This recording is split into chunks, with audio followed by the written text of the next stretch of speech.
নমস্কাৰ এই মুহূৰ্তত আহি পৰিছে কেইবাটাও বিগ ব্ৰেকিং নিউজ আজি 16 অক্টোবৰ আৰু এনেবোৰ খবৰ নিতৌ পাবলৈ চেনেলটো সাবস্ক্ৰাইব কৰি ভিডিঅ'টোত এটা লাইক কৰি দিব লৈছো ৰাতিপুৱাৰ প্ৰথমটো খবৰ বাক্সা জিলা কাৰাগাৰৰ 14 দিনৰ অতিথি শ্যামকানু মহন্ত সিদ্ধাৰ্থ শৰ্মা আৰু একেলগে থাকিব সন্দীপন গাৰ্গ নন্দেশ্বৰ বৰা পৰেশ বৈশ্য পিছে কাৰাগাৰত নাই অন্য কোনো হাজুতি কয়দি 21 জুনত মুকলি কৰা হৈছিল বাক্সা জিলাৰ এই কাৰাগাৰ আটক ধুনিয়াকৈ নিৰ্মাণ কৰা হৈছিল কাৰাগাৰখন আৰু এতিয়া 14 দিনলৈ এই কাৰাগাৰতে থাকিব জুবিনৰ মৃত্যুৰে জড়িত এই 5 জনকৈ অভিযুক্ত আগবাঢ়িছো পৰৱৰ্তী খবৰলৈ 9 দিনৰ ভিতৰত বিজেপি চৰকাৰে ন্যায় দিব লাগিব জুবিন গাৰ্গক এই শেষ সময়সীমা বান্ধি দিলে জুবিনৰ পত্নী গৰিমা গাৰ্গে জুবিনক ন্যায় দিবই লাগিব আৰু 9 দিনৰ ভিতৰত ন্যায় লাগে এনেদৰে সময়সীমা বান্ধি দিলে গৰিমা শইকীয়া গাৰ্গে গৰিমাৰ লগতে জুবিন গাৰ্গ অনুৰাগীও দিছে এই হুংকাৰ দিবলৈছো আন এটা খবৰ আজি অন্ত পৰিব শ্যামকানু সিদ্ধাৰ্থ আৰক্ষী জিম্মাৰ ম্যাদ জেললৈ যাব নেকি শ্যামকানু লগতে সিদ্ধাৰ্থ শৰ্মা 3.50 কোটি জনতাৰ মনত এতিয়া এই প্ৰশ্ন উত্থাপিত হৈছে 14 দিনৰ আৰক্ষী জিম্মাৰ ম্যাদ উকলিব দুইগৰাকী অভিযুক্তৰ 1 অক্টোবৰত আৰক্ষী জিম্মালৈ প্ৰেৰণ কৰিছিল শ্যামকানু সিদ্ধাৰ্থক জুবিন গাৰ্গৰ মৃত্যুৰে অভিযুক্ত আছিল শ্যামকানু মহন্ত আৰু সিদ্ধাৰ্থ শৰ্মা দিল্লীৰ পৰা গ্ৰেপ্তাৰ কৰি লৈ অনা হৈছিল দুইগৰাকী অভিযুক্তক এই দুই অভিযুক্তক পুনৰ নিজৰ জিম্মাত বিচাৰিব নেকি CIDয়ে নে জেললৈ প্ৰেৰণ কৰা হ'ব শ্যামকানু সিদ্ধাৰ্থক এই প্ৰশ্ন উত্থাপিত হয় পৰৱৰ্তী খবৰ 1 লাখ আহোমৰ প্ৰতিবাদত কঁপিব ৰাজ্য কাইলৈৰ পৰা আৰম্ভ হ'ব ভয়ংকৰ আন্দোলন বিজেপিক ভোট নিদিয়াৰ হুংকাৰ প্ৰদান কৰি কঁপাব অসম সমগ্ৰ অসমত প্ৰয়োজনত বন্ধ দিয়াৰো হুংকাৰ প্ৰদান কৰা হৈছে 1, 2 আৰু 3 নৱেম্বৰত অসমৰ 16 স্থানত 1 লাখ জনতা নামিব ৰাজপথত জনজাতিকৰণ কৰিলেহে বিজেপিক ভোট দিয়া হ'ব 1 নৱেম্বৰত জোৰ সমদল উলিওৱা হ'ব শিৱসাগৰ চৰাইদেউ ডিব্ৰুগড় গোলাঘাটত আৰু 2 নৱেম্বৰত জোৰ সমদল উলিওৱা হ'ব মাৰ্ঘেৰিটা তিনিচুকীয়া শদিয়াত লগতে বিশ্বনাথ কামৰূপ নগাঁৱত প্ৰতিবাদ কৰিব টাই আহোমে শীতকালীন অধিৱেশনৰ প্ৰথম দিনা বিধানসভা ঘেৰাও কৰা হ'ব আৰু অসম সচিবালয় ঘেৰাও কাৰ্যসূচী ৰূপায়ণৰো ঘোষণা কৰা হৈছে সংসদৰ শীতকালীন অধিৱেশনৰ প্ৰথম দিনা যন্তৰ মন্তৰত ধৰ্ণা কাৰ্যসূচী ৰূপায়ণ কৰা হ'ব আনফালে 15 অক্টোবৰ পৰাই প্ৰতিবাদত কঁপিছে ৰাজ্য লাখ লাখ জনতাৰ প্ৰতিবাদত কঁপিব উজনি অসম ৰাজপথত নামিব লাখ লাখ জনতা দিবলৈছো আন এটা খবৰ 90 দিনৰ ভিতৰত দিয়া হ'ব শক্তিশালী চাৰ্জশ্বীট ৰাজ্যৰ বিশিষ্ট ব্যক্তিৰে SIT বৈঠকৰ অন্ত এই বৈঠকৰ পিছতে ডাঙৰ মন্তব্য কৰিছে বিশিষ্ট ব্যক্তিয়ে 90 দিনৰ ভিতৰত শক্তিশালী চাৰ্জশ্বীট দিয়া হ'ব দুখীয়া খাৰি যাব নোৱাৰাকৈ দাখিল হ'ব চাৰ্জশ্বীট ছিংগাপুৰত থকা প্ৰবাসী অসমীয়া ভাষ্য প্ৰদান কৰিছে জুবিন গাৰ্গ ন্যায়ৰ বাবে চৰকাৰে কি ষ্টেপ ল'ব সেয়া জানিবলৈ ৰাজ্যবাসী উদ্গ্ৰীৱ হৈ আছে অমৃতপ্ৰভা যি ভিডিঅ' আছিল সেয়া লৈছে SITয়ে জুবিন গাৰ্গৰ ঘটনাক লৈ ষড়যন্ত্ৰ কৰা হৈছিল নেকি দিয়া হৈছিল নেকি জুবিনক এই সকলো তদন্ত কৰা হৈছে বিশিষ্ট ব্যক্তিসকলৰ এটাই দাবী জুবিন গাৰ্গে ন্যায় পাবই লাগিব বৈঠকৰ পৰাই ওলাই আহিয়ে জ্যেষ্ঠ সাংবাদিক অতনু ভূঞা আৰু লগতে জ্যেষ্ঠ অভিনেতা প্ৰাঞ্জল শইকীয়াৰ এই মন্তব্য আন এটা খবৰ গুৱাহাটী বিশ্ববিদ্যালয়ত সৃষ্টি হৈছে উত্তপ্ত পৰিস্থিতি স্নাতকোত্তৰ ছাত্ৰ সন্থা নিৰ্বাচনক লৈ ছাত্ৰ ৰাজনীতিত ধুমুহা ফলাফল ঘোষণাৰ পিছতে আছু আৰু ABVPৰ মাজত ভয়ংকৰ সংঘাতৰ সৃষ্টি হয় ইতিমধ্যে আৰক্ষী বৃহৎ দলে শিক্ষাৰ্থীক নিয়ন্ত্ৰণৰ চেষ্টা চলাই আছে পৰিস্থিতি নিয়ন্ত্ৰণৰ বাবে আৰক্ষী CRPF মোতায়েন কৰা হৈছে দিবলৈছো আন এটা খবৰ এবাৰ মুছলমানৰ বিৰুদ্ধে মন্তব্য কৰি ধমক খালে এগৰাকী বিধায়কে উপ মুখ্যমন্ত্ৰীয়ে দিলে বিধায়কক ধমক মুছলমান ব্যৱসায়ীৰ বিৰুদ্ধে মন্তব্য কৰিছিল বিধায়কজনে হিন্দু ব্যৱসায়ীৰ পৰা ফটকা কিনিব লাগে বুলি মন্তব্য কৰিছিল বিধায়কজনে তাৰ পাছতে বিধায়কজনৰ কথাত প্ৰচণ্ড খং উঠিল মহাৰাষ্ট্ৰৰ উপ মুখ্যমন্ত্ৰী অজিত পাৱাৰৰ বিধায়ক সংগ্ৰাম জগতাপে কৰিছিল এই মন্তব্য বিধায়কজনক ধৰ্মনিৰপেক্ষ ভাৱমূৰ্তি বজাই ৰাখিবলৈ পৰামৰ্শ দিছে উপ মুখ্যমন্ত্ৰী অজিত পাৱাৰে কি ভিত্তিত এনে মন্তব্য কৰিছিল বিধায়কজনে তাৰো উত্তৰ বিচাৰিলে উপ মুখ্যমন্ত্ৰীগৰাকীয়ে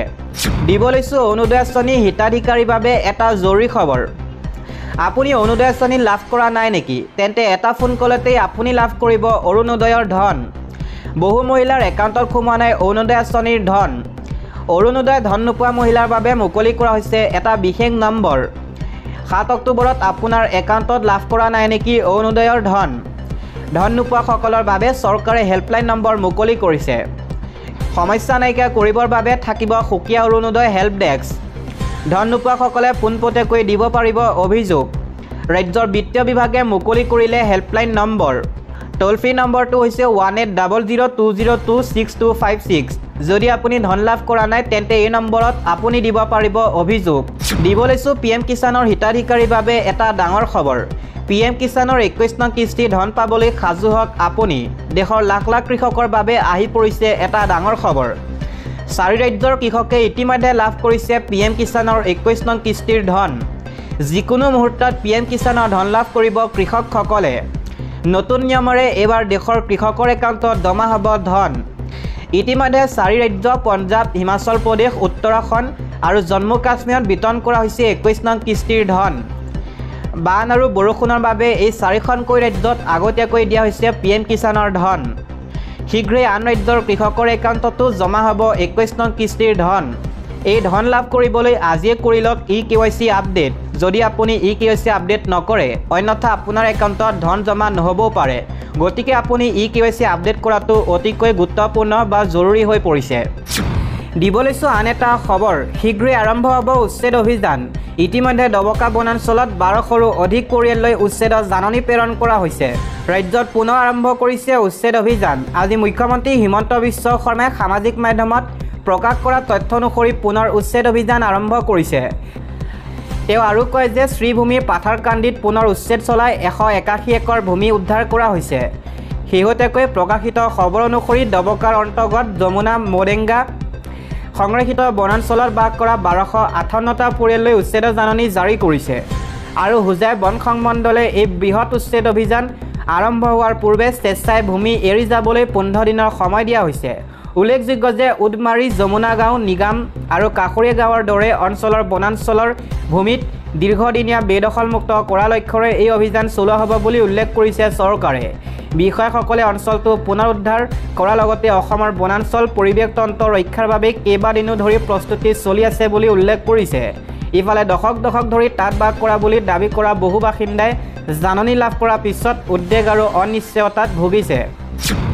আগবাঢ়িছো অন্য এটা খবৰলৈ হিমন্ত বিশ্ব শৰ্মাই ধ্বংস কৰিব অসমৰ চাহ উদ্যোগ ঝাৰখণ্ডৰ আদিবাসী নেতাৰ এই বিস্ফোৰক অভিযোগ অসমৰ চাহ জনগোষ্ঠীৰ বিভিন্ন সমস্যা সমাধানৰ দাবীত ডিব্ৰুগড় আৰু তিনিচুকীয়া জিলাত লাখ লাখ চাহ শ্ৰমিকে প্ৰতিবাদ কৰা বিষয়টোক ৰাজ্য চৰকাৰে এতিয়াও গুৰুত্ব প্ৰদান কৰা নাই যিসকল আদিবাসী লোক ঝাৰখণ্ডত জনজাতি হিচাপে স্বীকৃতিপ্ৰাপ্ত সেইসকল লোক অসমত কিয় জনজাতি নহয় বুলি আজি প্ৰশ্ন উত্থাপন কৰি ঝাৰখণ্ডৰ প্ৰাক্তন ৰাজ্যসভাৰ সাংসদ প্ৰাক্তন বিধানসভাৰ অধ্যক্ষ প্ৰদীপ বালমুচুৱে অসমৰ চাহ জনগোষ্ঠীৰ লোকক জনজাতিৰ মৰ্যাদা প্ৰদান কৰিব লাগে বুলি দাবী উত্থাপন কৰে আজি এক সংবাদমেলত লিখিল ভাৰত কংগ্ৰেছৰ মিডিয়া বিভাগৰ সমন্বয়ক প্ৰদীপ বালমুচুৱে গুৱাহাটীৰ ৰাজীৱ ভৱনত উপস্থিত হৈ অসমৰ চাহ বাগিচাৰ লগত জড়িত জনজাতি লোকসকল আজি সকলো ফালৰ পৰা বঞ্চিত হোৱা বুলি অভিযোগ কৰে বঞ্চিত বুলি অভিযোগ কৰে বৰ্তমানৰ চৰকাৰখনে চাহ জনজাতি লোকসকলক প্ৰাপ্য মজুৰিৰ পৰা বঞ্চিত কৰা বুলি উল্লেখ কৰি বিষয়টো কংগ্ৰেছে গুৰুত্ব সহকাৰে গ্ৰহণ কৰি শীঘ্ৰেই এক চিন্তন বৈঠক অনুষ্ঠিত কৰিব বুলি উল্লেখ কৰে সংবাদমেলত উপস্থিত থকা কংগ্ৰেছৰ জ্যেষ্ঠ নেতা প্ৰাক্তন বিধায়ক ৰাজু চাহুৱে কয় যে মুখ্যমন্ত্ৰী হিমন্ত বিশ্ব শৰ্মা দীৰ্ঘদিন ধৰি অসমৰ নেতৃত্বত থাকিলে অসমৰ চাহ বাগিচাসমূহ ধ্বংস হৈ যাব চাহ বাগিচাৰ মাটি অন্য কামত ব্যৱহাৰ কৰা এক আইন তৈয়াৰ কৰি লৈ মুখ্যমন্ত্ৰী হিমন্ত বিশ্ব শৰ্মা আৰু তেওঁৰ মন্ত্ৰীসভাৰ আন সদস্যসকলে অসমৰ চাহ বাগিচাসমূহ কোম্পানী স্বত্বৰ পৰা কম দামত কিনি অন্য কামত ব্যৱহাৰ কৰা ষড়যন্ত্ৰ কৰা আজি চাহ জনগোষ্ঠীৰ লোকসকলে বুজি পাইছে চাহুৱে কয় মুখ্যমন্ত্ৰী হিমন্ত বিশ্ব শৰ্মাৰ নেতৃত্বত বিজেপি চৰকাৰখনৰ এই ষড়যন্ত্ৰৰ কথা চাহ জনগোষ্ঠীৰ ৰাইজে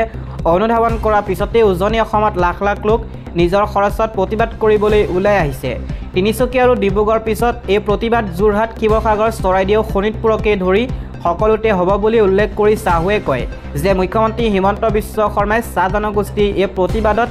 বিজেপিৰ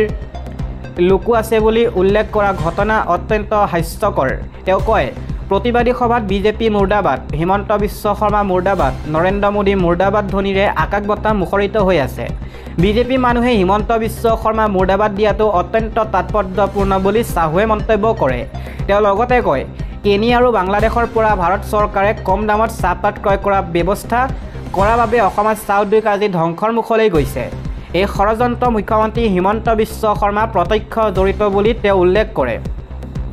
সংবাদমেলত উপস্থিত থাকি প্ৰদেশ কংগ্ৰেছৰ মিডিয়া বিভাগৰ অধ্যক্ষ দেৱব্ৰত ক্ষমা কৰিব বেদব্ৰত বৰাই কয় যে অসমৰ চাহ বাগিচাসমূহত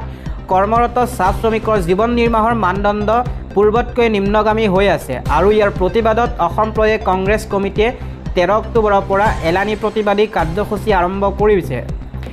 প্ৰদেশ কংগ্ৰেছৰ সভাপতি গৌৰৱ গগৈৰ নেতৃত্বত বিশ্বনাথ জিলাৰ প্ৰতাপগড় চাহ বাগিচাত 13 অক্টোবৰত চাহ জনগোষ্ঠীৰ জনজাতিকৰণ, শিশু মহিলা জীৱনৰ নিৰাপত্তা সুনিশ্চিত কৰা, শ্ৰমিকৰ মজুৰি 515 টকালৈ বৃদ্ধি কৰা আৰু শিক্ষা স্বাস্থ্যকে ধৰি বুনিয়াদী শিক্ষাসমূহ চাহ বাগিচাত প্ৰদান কৰাৰ বাবে প্ৰদেশ কংগ্ৰেছে ৰাজ্যজুৰি আন্দোলনৰ কাৰ্যসূচী গঢ়ি তুলিব।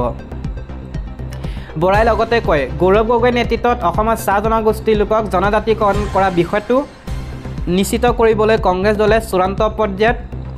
সিদ্ধান্ত গ্ৰহণ কৰিব বুলিও প্ৰকাশ কৰে। সংবাদমেলত প্ৰদেশ কংগ্ৰেছৰ মিডিয়া বিভাগৰ সমন্বয়ক গোপাল শৰ্মাও উপস্থিত থাকে।